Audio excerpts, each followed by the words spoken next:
Continuing our reading in Poppy and Ereth by Avi. Today we have chapter 25, 26, and 27.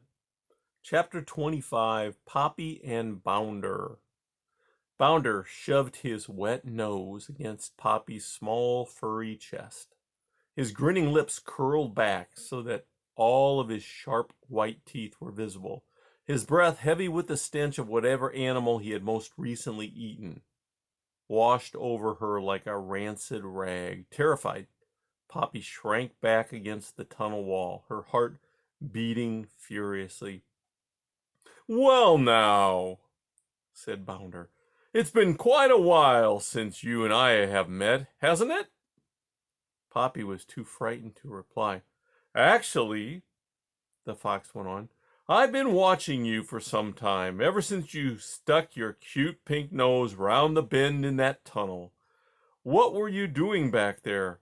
How'd you ever get past me to get in here?" I flew," Poppy stammered.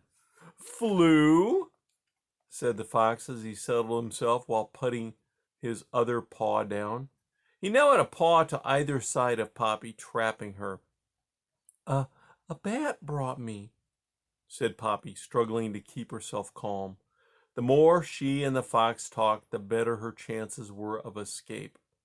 "A bat?" said the fox. "Is that supposed to be a joke?" "No, really, it's true," said Poppy, stealing looks about in search of some means of getting away. Bounder grimaced. "Bats are horrid," he said. "Actually," said Poppy, "I found them to be very pleasant." "They seem to have caught you, didn't they?" said the fox. "That's because a young one thought I was a moth," Poppy explained. "A moth?" the fox laughed, again showing all his teeth. "They only eat insects," Poppy explained. "No worry about me confusing you with a moth," said Bounder. "I know you're a mouse, and I like eating mice, small but exceedingly tasty." "I'm old and probably tough," said Poppy. If she could manage to leap over Bounder's front paw and execute a really fast dash behind the slanting stone, she was convinced she had a chance to get away. That would require doing two things well. She'd have to take the fox by surprise, and she'd have to quickly squeeze into that space between the wall and the rock a tight fit. "I suppose you might be old," Bounder said, "but I've no intention of making a complete meal of you, more like a between-the-meals snack." He lifted his right paw and held it as if he were about to smack it down on Poppy. "Where was it we met before?" Poppy said in haste. I'm not even sure of your name." She knew the answers, of course, but asked in hopes that the fox would talk some more, anything to give herself more time. The fox lowered his paw. "I can't believe you've forgotten," he said. "My name is Bounder. Your name is Poppy. I met you a long time ago and gave chase. You managed to get away by running into a log." "I was younger and faster then," said Poppy. Bounder grinned. "We all were." "But what caused you to so kindly let me go?" asked Poppy. "Actually, there was an ugly porcupine in that log," said the fox with a frown. "You sure you don't remember any of this?" "I'm sorry, Mr. Bounder, I don't," said Poppy. "But what happened, when I ran into the log?" "I really do have a good heart," said the fox, summoning what looked like a forced smile. "I decided to let you go. Anyway, I really don't like porcupines." His lips curled back in disgust. His pink tongue drooled. Is this your main den?" Poppy asked quickly. It's quite nice." Too large for one fox," said Bounder. "Then you live alone?" Poppy was calculating the length of the jump that would clear Bounder's paw and get her behind the rock. "I'm afraid so," said Pounder. I did have a wife, a good old vixen named Leaper. I'm sorry to say she died, caught in a human's trap. How awful, cried Poppy. All the while she watched the fox intently, knowing that she would have only one chance to escape. It was sad, agreed Bounder, not sounding very miserable. But we all have to go sometime, don't we? He grinned again. What about children? Poppy asked, sensing that Bounder was getting bored with the conversation. She knew she would have to make her move soon. Do you have any? Bounder lowered his paw. 3, actually. Grown up now, moved away, live in Dimwood Forest. A pretty ungrateful bunch, actually. I did a lot for them, but I don't see them much. I suppose that's what happens to every parent. How many children do you have? 11, said Poppy. Lots of grandchildren, even great-grandchildren. The fox shook his head. All ignoring you, I suppose. Oh, no. They're still very much around, said Poppy, gathering her strength in her rear legs. We're quite close. What a nuisance, said Bounder. He began to open his mouth wide in a great yawn. I like chicken, but... He yawned. He involuntarily closed his eyes. Poppy made her move. She leaped straight up into the air, twisted about sharply, and came down on the other side of Bounder's paw. No sooner did her toes touch the earth than she dived toward the leaning rock, squirming and kicking to get safely behind it. Bounder, meanwhile, finished his yawn and opened his eyes. Poppy was no longer sitting between his paws. Where the... he exclaimed and looked around wildly, just in time to see her squirm behind the rock. Down came his paw. As Poppy squeezed under the cover of the rock, she felt Bounder's paw squash the tip of her tail. It took all her strength to yank it away, not without a little pain.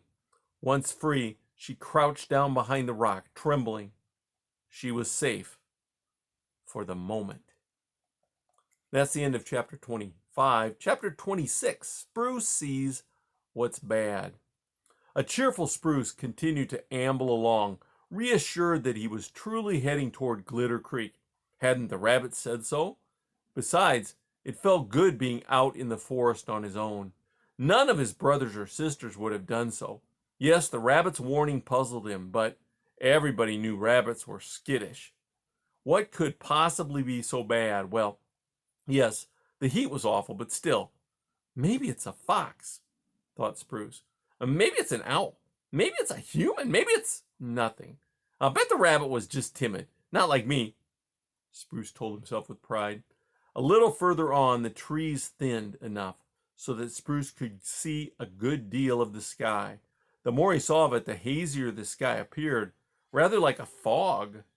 Was that what the rabbit was thinking of as bad? Some fog? Spruce snorted with scorn. But as the young mouse continued to stroll along the path, he became increasingly aware of a strange smell in the air. It tickled his nose, made it itch. What is that? He wondered. Was that what the rabbit was referring to as something bad, a stink? As Spruce pressed on, the strange smell grew stronger. His eyes began to smart. Then his throat became irritated. He coughed a few times. There was a break in the trees just ahead. A tired Spruce hoped it would be the creek.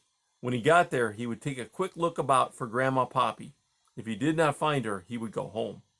A few minutes later, he stepped out of the woods and came to the bank of Glitter Creek.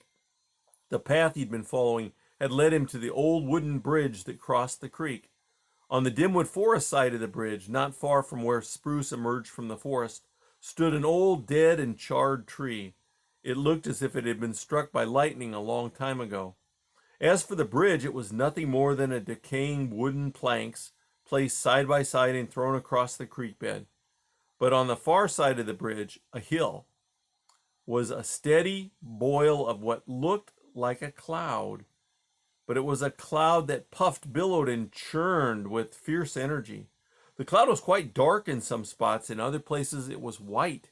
Swirling above, it were big and small white specks. Some of that drifted up, while others floated aimlessly over the land.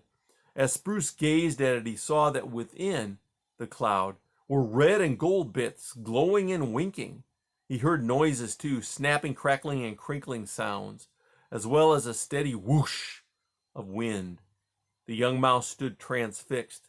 He began to see red, orange, and blue fingers poking out of the cloud, as if pointing everywhere, trying to tear things apart. At the same time, waves of heat washed over him, heat far greater than the summer's high temperatures. The heat seared his ears and nose, singed his whisker tips, and made his eyes blink and tear, forcing him to step back again and again. What is this? Spruce wondered. He began to remember talk from older mice, descriptions and hazy images of smoke, heat, and flames, all of it in tones that suggested something altogether dreadful, something they called fire. Gradually, Spruce began to grasp that what he was seeing must be, had to be, that thing, that fire. Even as Spruce had named what lay before him, he continued to stare, terrified and fascinated at the same time. As Spruce watched the fire edge toward the far side of the wooden bridge, bright sparks fell on the old planks. The planks began to smolder, smoke, and then burst into flames. As the young mouse watched, the fire began to cross over the creek.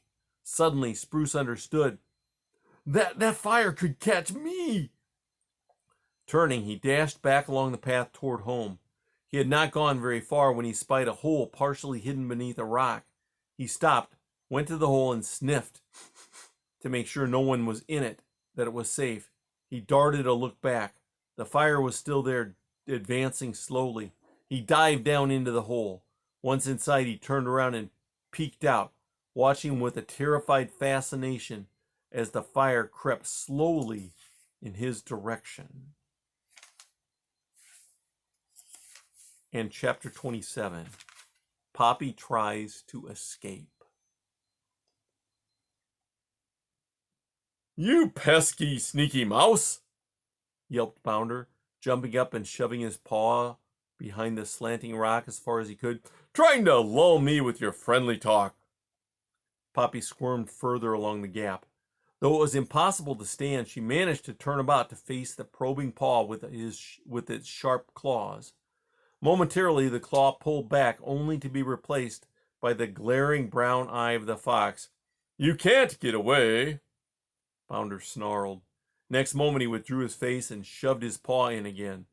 Poppy crawled toward the opposite end, but a narrowing of the gap and the roughness of the stone made movement difficult.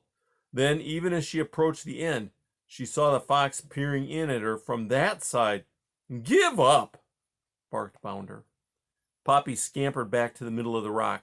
Once there, she took a deep breath and tried to calm herself.